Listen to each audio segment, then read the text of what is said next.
because this is a historical event, okay? This is a historical Marine Corps event, not just for females. This is history happening. And I don't understand how and why there was so much disorganization when in today's world, we have learned how to do hybrid events, and there's plenty of knowledge on it and plenty of tools and plenty of ways to easily facilitate it.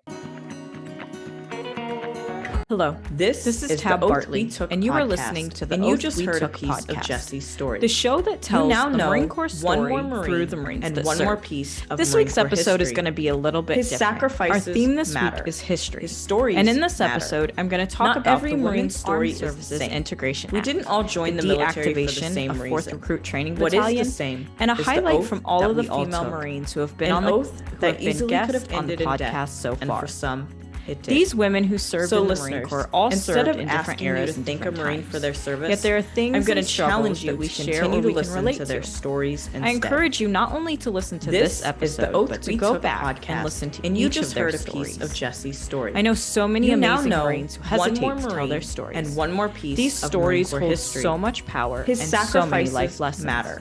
Oftentimes, though, matter. They go untold. Not every Marine story is the same. We didn't all join the military for the same reason that we all took. What is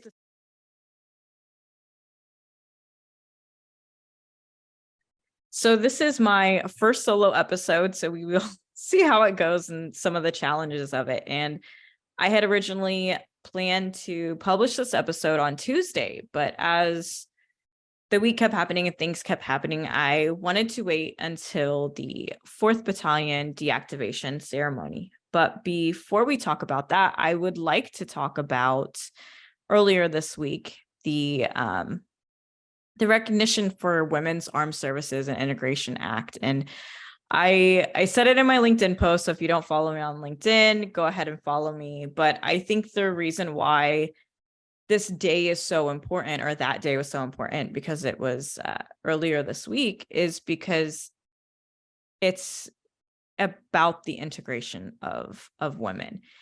It doesn't mean that that's when women started serving in the military. There is a history of women serving in every single conflict, oftentimes, though, not as women, or invisible, or not able to, or serving in their service not even being recognized.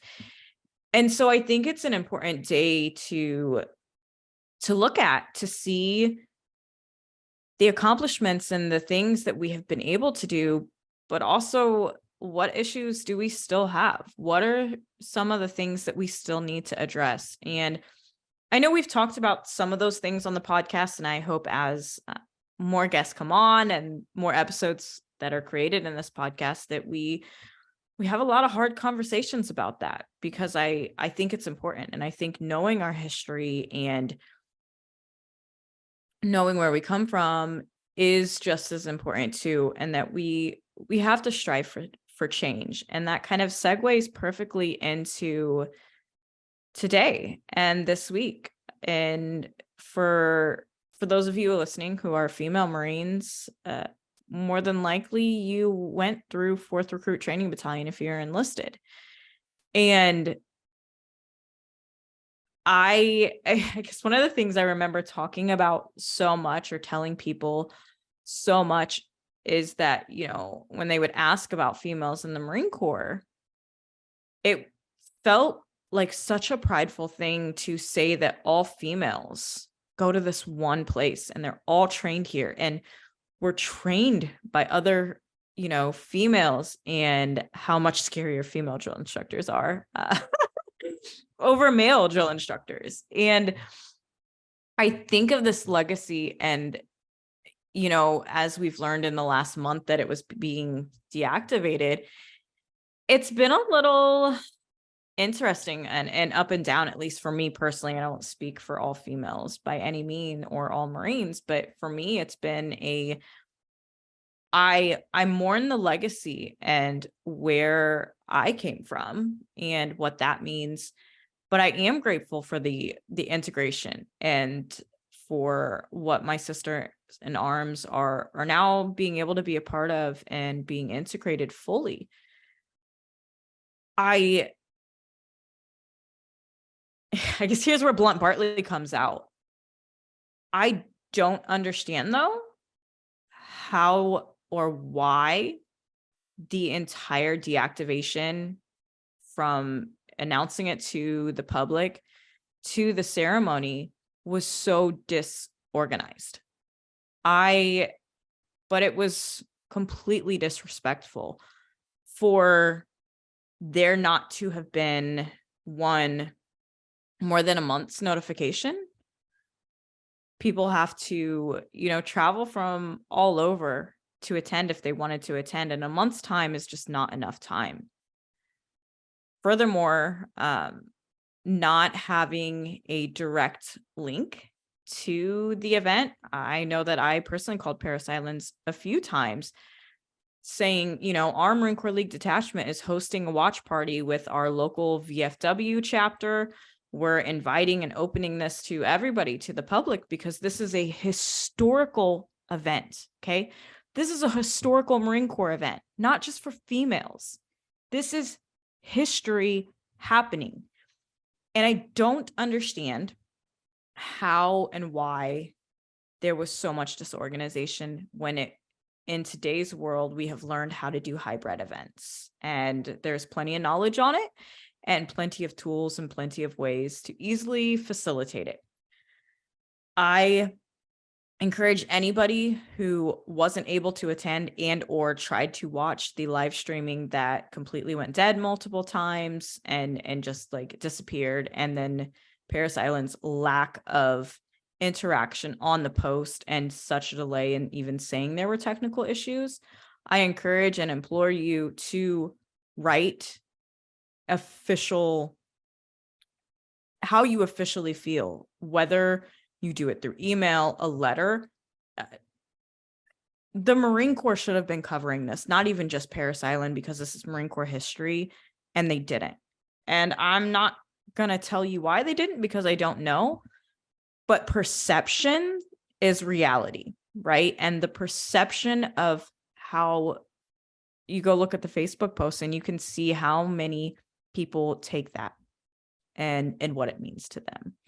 And so I will leave you with that. If you were impacted by how the deactivation went down in regards to being able to participate, please write letters to the base commander, write letters to Marine Corps Recruiting District, write letters to the Commandant of the Marine Corps and the Sergeant Major of the Marine Corps. Write them and tell them the impact, because this is Marine Corps history and it deserved to be documented and celebrated and acknowledged. Thousands and thousands of Marines who have gone through that battalion, thousands of them. And as the small bit of the ceremony that I heard, the chaplain said there was nothing that the American people, or there was no mission that 4th Battalion was ever given that they didn't accomplish.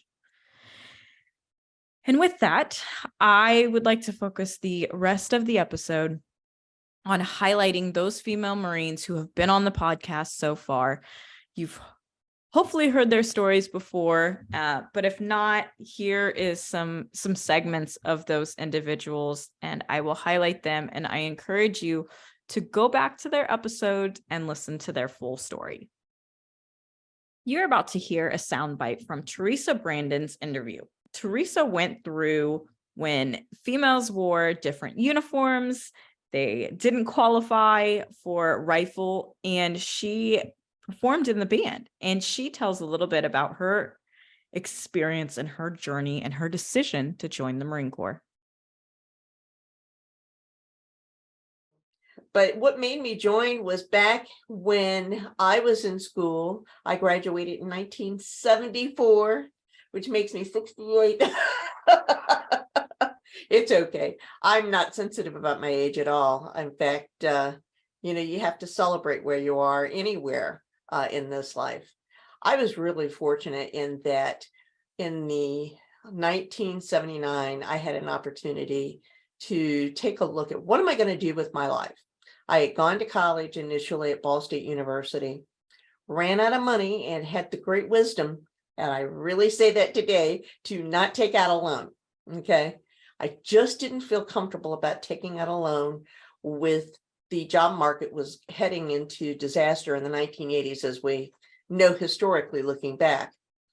So I got a job with Blue Cross Blue Shield, and it was just an everyday job, got me away from music, because I really had the great fortune when I was growing up in Indiana to be immersed in music. I went to Northwest High School, had a terrific music program, got to play with the Christian Theological Seminary with some of their events. Butler University had a reading orchestra. So it just was great. I was a young artist with the Indianapolis Symphony Orchestra, performed with them. So I just really had quite an opportunity. But I needed that moment for a break. And so I went to Blue Cross Blue Shield, did that. And then I start getting that itch again. Okay, I need to do something. So it gave me time to refocus. I started thinking about the military, and I thought, well, of the branches, I want to go with the best one there is, and that's the Marines. No question in my mind. I contacted the local recruiter, and they said, by the way, we know that there are going to be some auditions coming up soon. A Captain Herbert Day from Washington, D.C. is going out to the field to do interviews or auditions. And I said, oh, terrific. So they signed me up. He heard me play, and he gave me a guaranteed contract for an MOS in the band field. Did you know that there is a $180,000 scholarship that the Marine Corps offers to become a Marine Corps officer? Learn a little bit about somebody who was selected for that and is now serving in a recruiting station as a captain. So for me, I knew that I always wanted something that would give me an opportunity to get out of that small town and even get out of the state of New Mexico, because I had lived there my whole life. So, my knowledge of the Marine Corps and the success that both my dad and my uncle had, and honestly, both of them contributed it to the Marine Corps. When I got to that point where I was trying to decide, how I was going to get myself out of my hometown and the state and start to kind of expand my views beyond my, small bubble in New Mexico, I saw the Marine Corps as a way to essentially get me out of that situation. And, I'm naturally very introverted as well. But I've always had a desire to be a leader, even at an early age through school. If I could be the team captain for my track team, We the People, National History Day, which are other competitions I did, I always wanted to have some sort of leadership role, but I didn't quite have the development I needed to be able to step out to be fully comfortable doing that. So for me, I knew I also wanted to make a decision that would put me completely outside of my comfort zone. And that probably sounds a little bit weird for most people. Like, why would you want to purposefully make yourself uncomfortable? But for me, I knew that that's the additional push that I needed to actually achieve what I wanted to in the future. This next clip is from one of my best friends in the world and one of the people that I am most grateful that the Marine Corps brought into my life. I have known her for years, but in this interview, I still learned things about her that I never knew. One of the questions I have is, going into it either right before or like as it started, what was one of your biggest fears that would come of it, or what was one of the things that you were most concerned about in doing it? So when you did the integrated task force was a drop on request program. They couldn't force you to be there because we were volunteers. So basically I could wake up any day and be like, okay, I'm done. And we would just leave. And then that data would count against females. It would be like, didn't make it, couldn't hack it, whatever, like doesn't want to do it.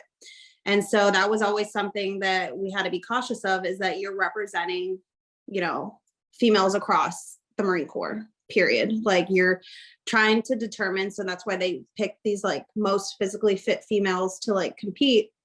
And that was when they ended up opening it. They're like, do you want to lat move? Like, do you want to switch jobs and do this permanently? And like, for me, it was like, I don't know if I would want, to be in charge of a squad and know that I was so far behind what my peers at that level would be. So I think it was not like an imposter syndrome type thing, but it was like, would we ever be good enough? But when we got to the unit, I think there was a lot of assumptions in the infantry community about females in the Marine Corps.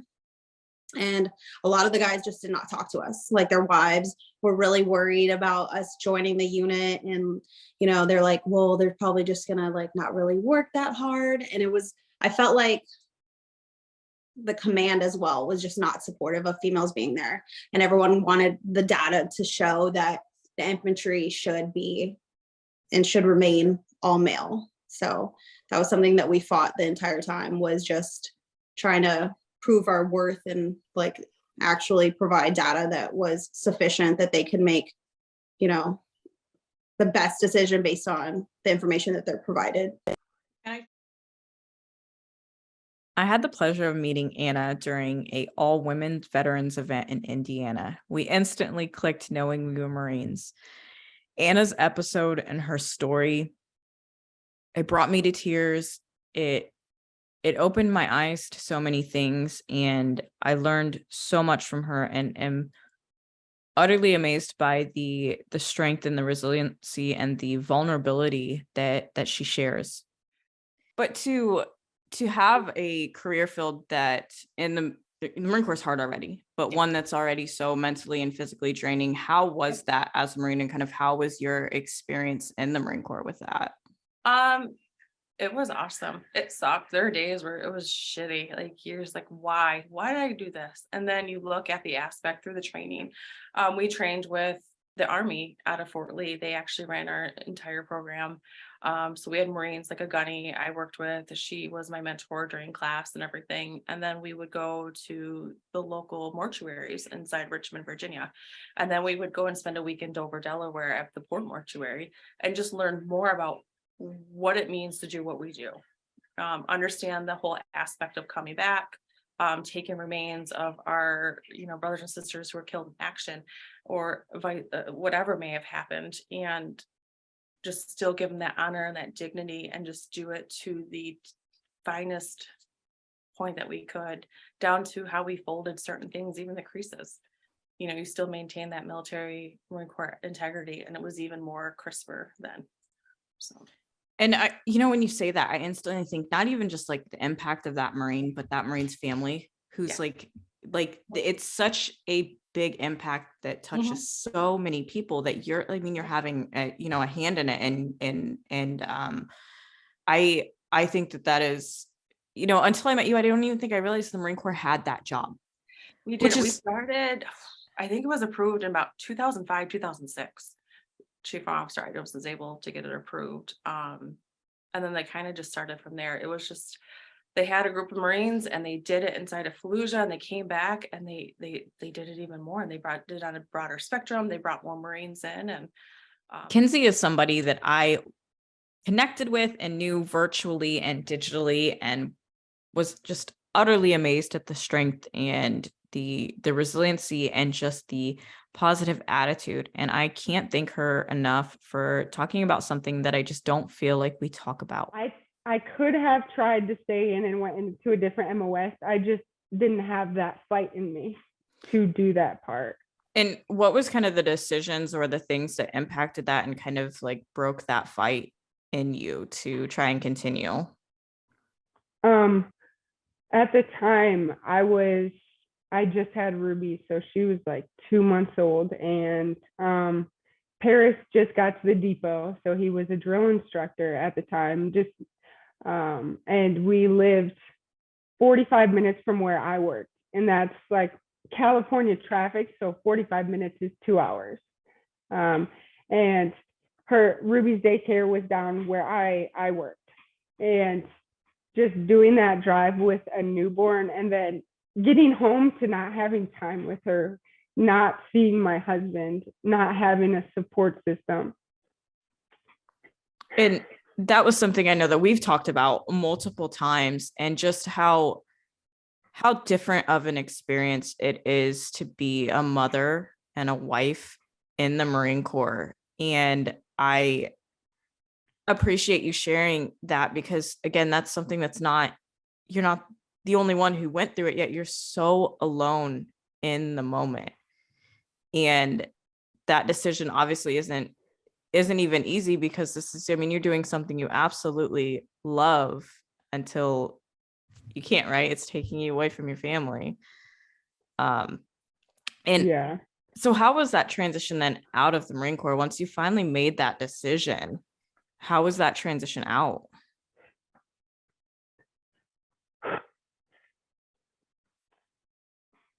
The first word I would say is rough. Because at first I was like, okay, I will be a stay-at-home mom and I will try to teach as much as to my daughter as I can. And I don't know, like, I didn't know how to do that. Where, like, I didn't know how to do that and like keep myself like happy and keep me from wanting to like I guess from having something to keep me going, you know, like having this goal. I didn't make goals for myself. I didn't, you know, we're human, so we need to make ourselves have like something to keep yourself going, whether it's like, okay, I'm going to teach her like 3 things a day. And like I didn't do that at the time, and I didn't have a support system to like around me where it was like, okay, let's get out of the house and like let's go to the park. And I don't think I tried, right? I don't think I tried in that moment, because it was like my husband's not home a lot. I don't know. I just didn't want to get up out of the house some days. You know what I'm saying?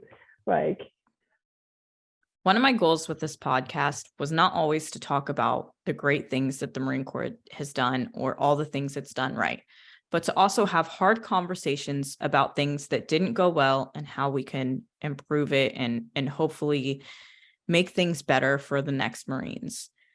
This next guest did just that and exemplifies that. And I'm so honored to get to share a piece of her story.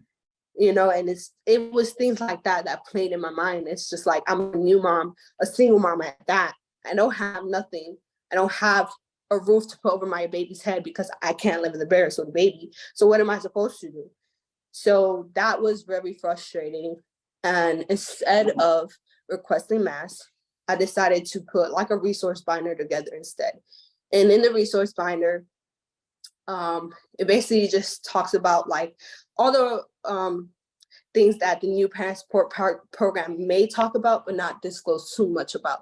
So like WIC, Medicaid, the different apps that you can use, down to like Credit Karma to make sure that your credit score is good. Like all these things that I did my research on while I was pregnant to make sure that I better take care of myself and have more opportunities down the road, especially with, you know, formula being expensive and stuff like that. I wanted to make sure that they knew like, hey, just because we're in the Marine Corps doesn't mean that we can't get WIC. Yeah. And most people qualify for it too. That's the crazy thing. Most Marines qualify for it, and especially single female Marines. Mm-hmm. I just wanted to, you know, because in my mind, after it already happened, I was just like, you know what? I don't want to waste my time trying to request masks, because what can I do now? Like, it's already said and done. So instead of doing that, let me just figure out a way to help both Marines and leadership moving forward so that it doesn't happen again. You know, and Marines don't know, some Marines don't know even the smallest things, like where you're supposed to get your maternity uniforms from. You're supposed to go to supply first to get them through them, to get them the forms. People don't know, you know, yes, we have TRICARE, but you can still get Medicaid too if you qualify.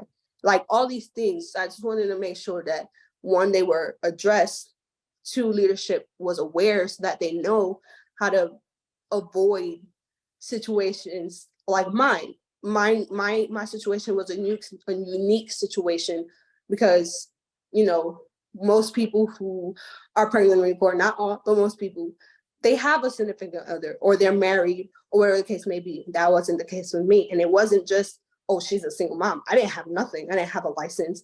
I didn't have family nearby. So my my situation, like I said, I feel like was unique and they just didn't know how to handle it. But April is one of those guests who reached out to me and was willing to share their story just from hearing a small bit about what we were doing. I can't thank her enough for the discussions and the things we talked about that not very many people have the courage to talk about. And I feel like part of the issue too is that like there's not enough conversations around it, like honest conversations, because like for me, I was a junior Marine when I got pregnant and at the time wasn't married to my husband yet. We were going to be married, but I was like, the Marine Corps isn't going to tell me when I got to get married type, like, you know, like, but then there was a perception.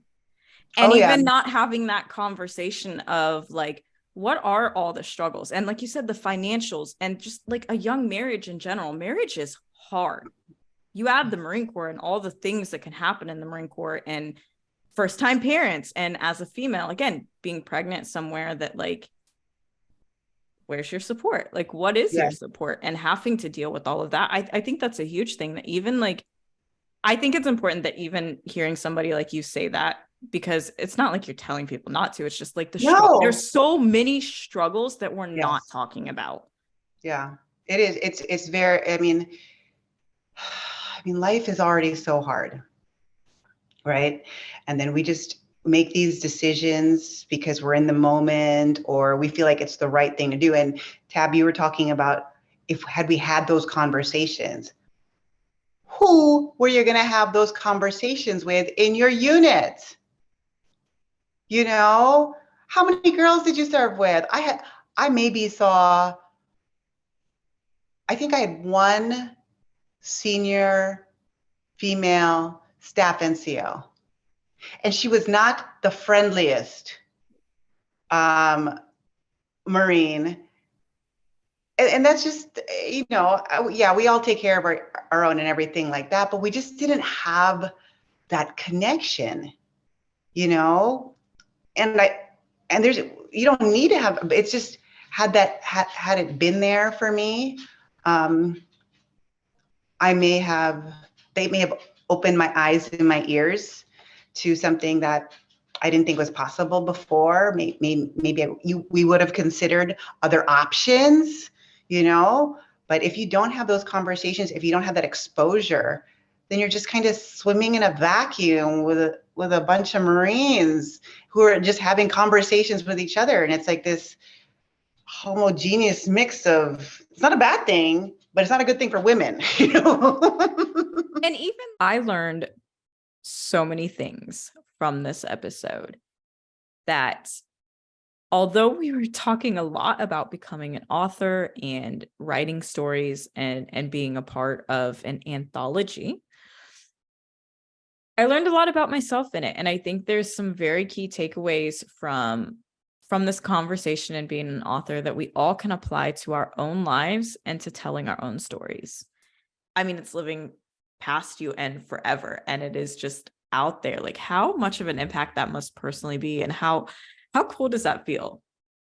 It's absolutely terrifying to a degree, and I would tell folks that are, I know people that have manuscripts done and they sit in their homes and they do nothing with them. And I would just say that if you've done all that work, because a lot of it is just getting it done, getting through the first draft.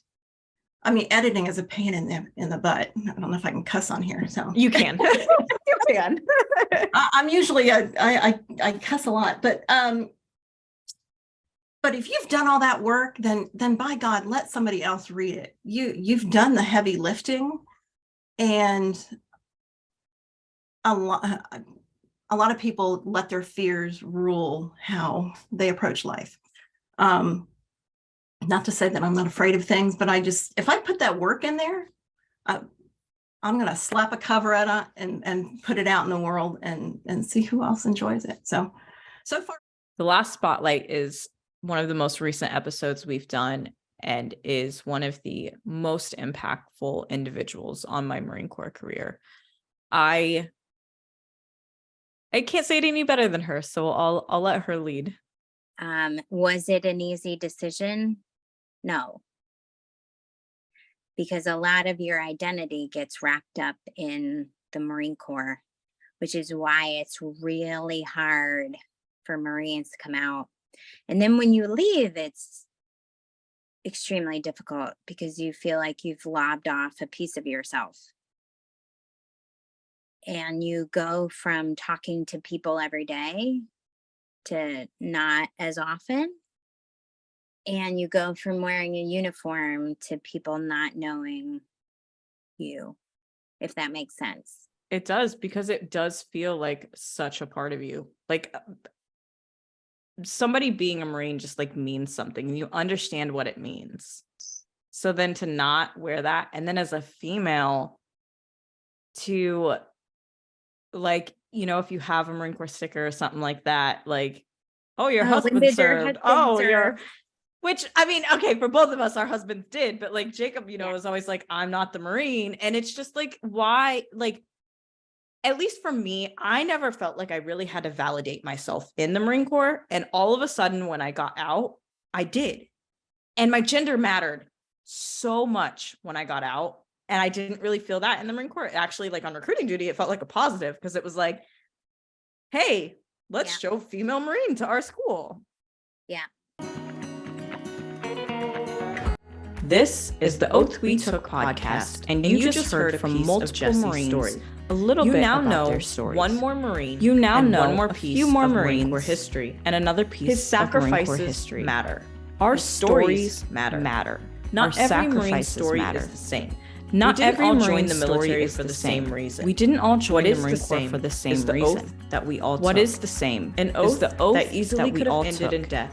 An oath that easily could have ended in death. So listeners, and for some, instead of asking you to thank a Marine for their service, I'm going to challenge you to continue to listen to Marine for their service instead. I'm going to challenge you to listen to their stories instead. And you just heard a piece of Jesse's story. You now